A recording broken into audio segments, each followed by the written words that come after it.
5 anak yang dapat warisan perusahaan super besar dari sang ayah. 1. Grace Tahir.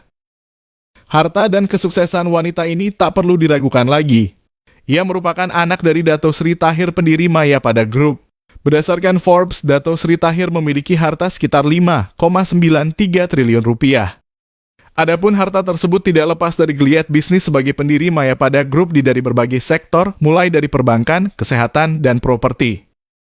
Keluarga Tahir memiliki saham di Bank Mayapada Maha Properti Indonesia, serta perusahaan properti di Singapura, termasuk melalui perusahaan properti MYP. Kini Grace Tahir menjabat sebagai Direktur Rumah Sakit Mayapada sejak 2008. Selain itu, ia juga menjalankan perusahaan pengadaan perangkat lunak sistem manajemen kesehatan Medico, yakni PT Silicon Digital Indonesia. Selain itu, ia juga memiliki perusahaan rintisan Dokter.id yang bergerak di dunia kesehatan. 2. Axton Salim. Kemudian ada putra dari Anthony Salim, orang terkaya kelima di Indonesia. Axton Salim juga merupakan cucu dari Sudono Salim, pendiri beberapa perusahaan ternama seperti Indofood, PT Indosemen, BCA, dan Indomaret. Ia meniti karier di perusahaan keuangan bidang investasi yaitu Credit Suisse, Singapura. Saat kembali ke Indonesia, ia dipercaya menduduki posisi strategis perusahaan keluarga, yaitu Brand Manager PT Indofood Fritolai Makmur, Assistant CEO Indofood, dan Direktur Indofood.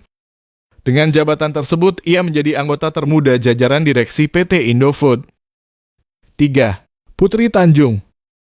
Merupakan anak dari pengusaha Hairul Tanjung yang berjaya dengan perusahaan Transcorp-nya. Putri merupakan lulusan dari Academy of Arts San Francisco, Amerika Serikat, dan pernah menjalani kuliah jurusan komunikasi multimedia secara online. Ia disebut sebagai sosok muda yang sukses meniti karir di dunia bisnis dengan menjadi CEO di Creativepreneur Event Creator sejak 2014.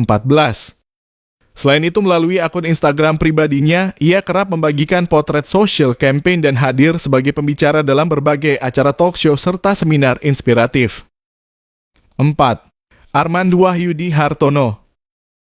Merupakan anak Robert Budi Hartono, pemilik Jarum Group dan PT Bank Sentral Asia Tbk.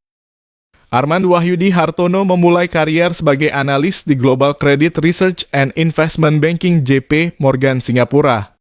Ia juga pernah menjabat sebagai Kepala Divisi Perencanaan Wilayah BCA. Kemudian, ia diangkat sebagai Wakil Direktur Utama BCA. Menurut majalah Tempo, ia mengelola bank swasta terbesar di Indonesia dengan prinsip SRI, yaitu simpanan, reserve (cadangan, dan investasi). Prinsip ini dapat membantu BCA masih berjaya sampai sekarang. 5. Laine Lau. Adalah anak dari Lau Tuch Kuong, salah satu konglomerat di Indonesia yang mengelola perusahaan Bayan Resources. Sementara itu, Laine adalah anggota dewan The Farrer Park Company. Ia juga mengelola usaha keluarganya yang lain, yaitu Rumah Sakit Farrer Park dan One Farrer Hotel. Mengacu Tatler Asia, ia mengakui pentingnya peran keluarga dalam bisnis untuk bekerja sama dengan mitra yang memperluas semua bidang industri. Saat ini, ia baru saja menerima saham Bayan Resource sebesar 22% senilai 122,4 triliun rupiah dari sang ayah.